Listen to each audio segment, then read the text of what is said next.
Y vamos a otro tema. Preocupación han generado los posibles efectos del fenómeno climático de La Niña que se haría sentir en nuestro país durante el segundo semestre y que además podría traer consigo una importante disminución en las precipitaciones e incluso un eventual retorno a las mega sequías. Queremos analizar esta situación que podría enfrentar nuestro país y ya estamos acá en el estudio con Claudia Santibáñez, directora de la Escuela de Ingeniería en Medio Ambiente y Sustentabilidad de la Universidad Mayor.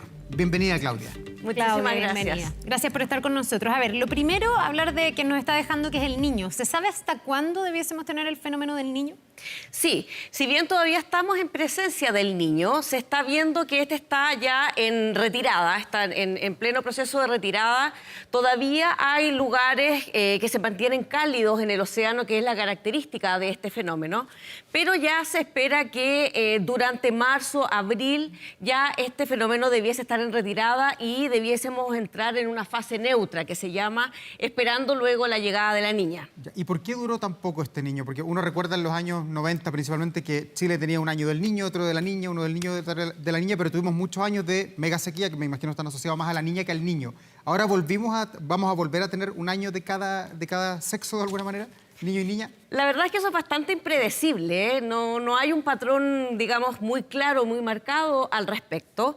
Este niño fue bastante intenso, sí. y esta niña que se espera ya con alta probabilidad que llegue, ¿no es cierto? No se tiene la certeza exactamente cuándo va a llegar, pero hay ya pronósticos bastante claros de que llegaría. Y la llegada de la niña, a su vez, tampoco es claro cuánto duraría. Puede durar desde 1 año hasta 3 años, que es lo que se ha visto, y eso no se puede pronosticar con antelación. Claudia, ¿y a Chile qué es lo que le conviene más, de alguna manera, pensando en cómo es el sistema productivo del país, dónde habitamos, los pedazos del país que están con población? ¿Cuál es el que más los favorece, de alguna manera? La verdad es que lo que más nos favorece son esas fases neutras, ¿no es cierto? Donde podríamos decir de que tenemos esa condición de normalidad. Pero porque ambos fenómenos traen problemas, tienen problemas asociados, el niño ya lo vimos, tiene lluvias, ¿no es cierto?, muy intensas. Bueno, tuvimos 2 sistemas frontales el año pasado que fueron muy extenuantes en la zona centro, con pérdidas productivas también. Exactamente. Y además, bueno, rompe este ciclo de sequía, pero tiene este problema de inundaciones, además con veranos extremadamente calurosos. Y en el caso de la niña, pasamos a la fase opuesta, donde tenemos mayor incidencia de sequías, menos precipitaciones, pero sí lo positivo que tiene es que los veranos son más moderados, ya no vamos a tener esas ondas de calor tan intensas como las que vimos ahora. Ya, ahora, ¿esta niña necesariamente es seca y necesariamente viene a agudizar la megasequía? Hay quienes dicen... bueno, pero es que el año pasado llovió, entonces nos recuperamos y esto es una alternancia y nunca es tan grave. Pero en la tendencia, lo que sigue ocurriendo en Chile es que estamos en una mega sequía, por más que tuvimos el niño recién. Por lo tanto, si llega la niña asociada a sequía, ¿va a profundizar nuestra mega sequía? Sí, ahora todo va a depender un poco de en qué momento llegue la niña y los fenómenos que se puedan dar antes de la llegada. Si llegara en la segunda mitad del invierno, podríamos todavía tener efectos del niño hasta la primera mitad de este invierno. Todavía podríamos tener un invierno más o menos normal o con lluvia. Claro, podríamos. Lluvioso es difícil, pero al menos con lluvias normales, y es de esperar que así sea, porque eso de alguna manera permitiría compensar lo que se vendría desde la segunda mitad en adelante, donde se espera una primavera muy seca. Entonces va a depender un poco de en qué momento sea la entrada de esta niña. Y eso nos trae de regreso también las estaciones más marcadas, porque ahora estamos como que no hay una frontera cuando termina el verano, cuando parte la primavera, entre el invierno y el otoño, como que tampoco hay mucho límite. ¿Regresa eso probablemente a partir de la niña, no? Es probable, como decíamos, y también el hecho que vamos a esperar probablemente también un otoño con temperaturas más moderadas, ¿no es cierto? Y lo que hablábamos también en verano, digamos, las temperaturas no debiesen ser tan elevadas como las que vivimos estos últimos años. Entonces, en términos de temperatura nos podría ayudar a que sean un poco más moderadas, pero sí podríamos esperar una mayor incidencia de heladas, lo cual puede traer consecuencias significativas para la agricultura. Eso iba a preguntar, si en el fondo, porque además lo que se ha dicho y se ha señalado, Claudia, con el calentamiento global, es que una de las características es que las cosas se empiezan a extremar. más allá de cuáles. O sea, la sequía se agudiza, cuando vienen años lluviosos son más lluviosos, estamos viendo lo que está pasando en Argentina y en otros puntos de la región incluso. Y las temperaturas, olas de calor, mi pregunta es si vienen también olas de frío, si vamos a tener estas heladas, como dices tú, en zonas que son productivas y que tienen productos que son muy sensibles a las bajas temperaturas. ¿Tú presumes que ese escenario sí se estaría dando con la niña? Exacto. De hecho, una de las características que vienen asociadas con este fenómeno es justamente mayor incidencia de heladas que van a afectar a la agricultura y que podrían ser catastróficas en algunos casos, ¿no es cierto? Ya lo hemos visto. Entonces, ese es un gran problema. Y lo otro también que podríamos ver es, por ejemplo, la caída de nieve. Si bien podría estar más hacia abajo, podríamos tener caída de nieve más hacia abajo, pero esa nieve también podría ser mucho más superficial. Por lo tanto, es una nieve que podríamos decir que es de más mala calidad y que no permitiría una acumulación efectiva para la época estival, lo cual y que sí supone riesgo de aludes y otras cosas, porque lo que ha pasado acá también es que todo esto, yo me acuerdo, no recuerdo cuántos años atrás, pero hubo un momento en que nevó en Santiago de Chile intensamente. Yo me acuerdo haber estado 5 días sin luz en mi casa, eso fue bien complejo, se rompieron tendidos eléctricos, fue todo un debate en ese momento, se cayeron muchas ramas.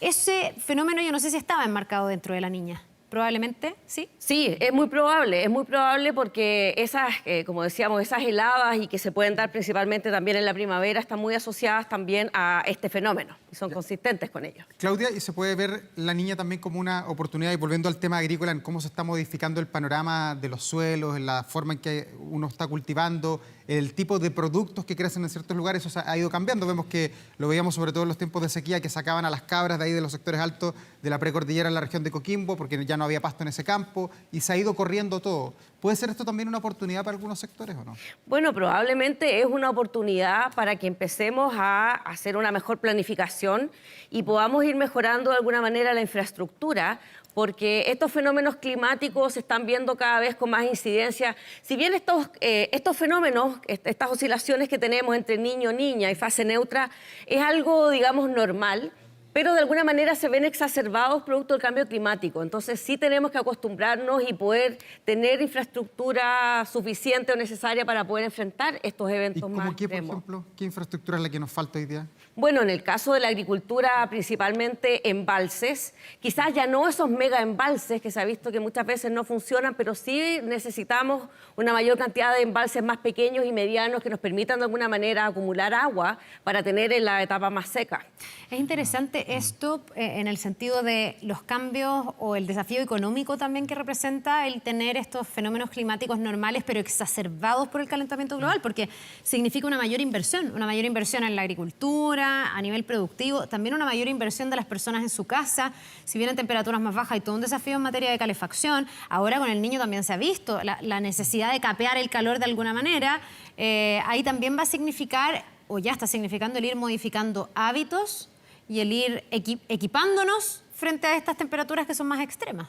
Sin duda, y ese punto que mencionas es muy relevante. Una cosa es equiparnos, que probablemente es necesario, pero también es importante cambiar hábitos, que eso también es importante, porque gran parte de estos cambios los estamos provocando nosotros mismos. Entonces es importante que haya una reflexión al respecto, cambiemos ciertos hábitos, porque este problema se está creando justamente por nuestras actividades, por consumos inconscientes y por no ser eficientes en el uso de energía y materiales. Bueno, y el agua es clave, ¿no? Sí, hace muy poquito se hablaba ante la posibilidad de la llegada de la niña y de algunos expertos que señalan que se podría quedar durante un buen tiempo, que otra vez empieza a rondar este fantasma del racionamiento.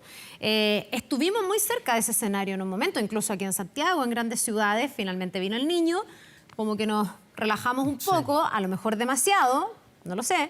Y hoy día de nuevo se hacen llamados y se encienden alertas de ojo. Si seguimos así, probablemente lleguemos a ese escenario. Es importante, mientras antes actuemos, obviamente que el escenario es mejor. Es importante que la población sea responsable en el uso del agua, porque es un recurso que sin duda está siendo cada vez más escaso y por lo tanto no podemos seguir actuando de la forma que lo hemos venido haciendo durante todo este tiempo. Claudia, y usted que está en la universidad, ¿qué mirada tiene desde la academia sobre los cambios culturales que ha provocado todo esto? Que cada vez se habla más, invitamos acá permanentemente a expertos, meteorólogos, a hablar sobre el clima, a hablar sobre el cambio climático, la sequía, la lluvia, en fin. Hoy día, ¿usted ve más conciencia de los ciudadanos? Eso por un lado. ¿Las políticas públicas están orientadas a tomar esta variante, esta patita tan importante? Yo diría que, bueno, nosotros lo vemos en la universidad y sí diría que hay mayor conciencia, sobre todo desde las generaciones más jóvenes, que probablemente ellos nacieron viendo este problema y yo creo que lo ven como algo que les va a afectar a ellos, ¿no es cierto? Probablemente a los que somos más viejos es un problema que no nos va a afectar de la misma manera que a ellos y a sus generaciones venideras. Entonces, sí hay más conciencia, sobre todo en esas generaciones. Yeah. Y en términos de políticas públicas, creo que todavía hace falta profundizar mucho más lo que es la planificación inteligente, la planificación territorial, porque todavía vemos que muchos usos que hacemos del territorio no están planificados de manera adecuada y no están en sintonía con lo que tenemos en el... O sea, lo vimos los incendios en febrero. Exactamente. Sí. Exactamente. Entonces, por ahí las políticas públicas tienen que apuntar a esa planificación territorial que sea hecha de modo mucho más inteligente que lo que hemos hecho ahora. Y la comunicación de todo esto, porque yo te voy a insistir en el punto, digamos, el año pasado, como fue un año en que vimos lluvia, como que paró el mensaje de, oiga, use el agua con criterio, tenga buenos hábitos. Da la sensación de que se produce un relajo y una falsa idea, que entiendo que es así y lo constatan los expertos, de que esto nos ayude a recuperarnos. Fue bueno terminar con algo de superávit, pero se diluye como una raya en el agua. Veía el otro día la situación de la Laguna Culeo.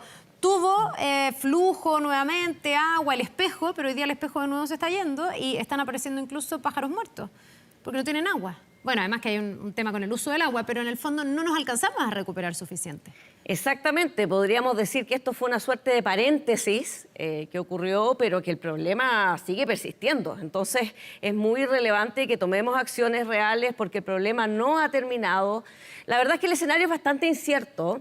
Si nosotros analizamos datos históricos, podríamos hablar que Chile se caracteriza por tener ciclos climáticos. Y estos ciclos climáticos son de aproximadamente 20 años, si analizamos el histórico. Yeah. Por ejemplo, si vemos en los años los 60, 70, están caracterizados por sequías muy importantes, donde la población se vio enfrentada a estos problemas. Luego, en los 80, 90, lo alternamos por un ventenio con altas precipitaciones, donde hubo incluso deporte del Mapocho, el automóvil mini que se cayó y todo. Exactamente. Imagen icónica. Sí. Exactamente. Después, 90 al 2000... nuevamente otro escenario de sequía, que es el que estamos enfrentando ahora, sí. Y probablemente en este momento estemos saliendo de este periodo de mega sequía, que es lo que esperamos, ¿no es cierto? Que estuviéramos entrando al ventenio 2020-2040. Ahora, 2040. ¿Hay alguna garantía de que sigamos los ventenios? Porque también lo que entiendo no, que es solamente una estadística, no hay ningún pronóstico. A lo mejor eso que antes se haga cada 20, hoy día sea cada 10, o sea distinto, porque está difícil en el fondo el poder pronosticar cómo viene el clima, ya no el tiempo. No estamos hablando de lo diario, estamos hablando de la tendencia en el tiempo. Sí, porque a esto tenemos que sumarle el cambio climático, que es un factor que obviamente hay una tendencia clara a la reducción de las precipitaciones en el tiempo, eso es real. Pero está estos ciclos que hablábamos de 20 años que nos podría dar una luz de esperanza de que algo pudiese mejorar en este nuevo ventenio la condición de precipitaciones. Ya, y viendo a nuestro país y volviendo, no sé, a los libros de clase, ¿hoy día Chile tiene un clima mediterráneo o eso ya cambió completamente? Eso por un lado. Y lo otro, volviendo a la niña, ¿cuáles son las zonas del país que usted cree podrían ser las más afectadas con la irrupción de este fenómeno? Porque el país es súper largo y súper distinto. Bueno, nosotros ya en la zona centro-sur podríamos hablar de varias zonas donde ya estamos hablando de un clima semiárido más bien, ¿no es cierto? Eso es una tendencia bastante marcada, el clima ha ido cambiando y eso es real, ¿no es cierto? También entonces, al centro-norte, ¿no? Porque uno piensa ahí en la región de Coquimbo, todo lo que, bueno, toda la discusión que se ha dado. El centro-norte ya claramente son zonas que están con un problema de déficit claro, donde hay una aridez que es bastante marcada, ¿no es cierto?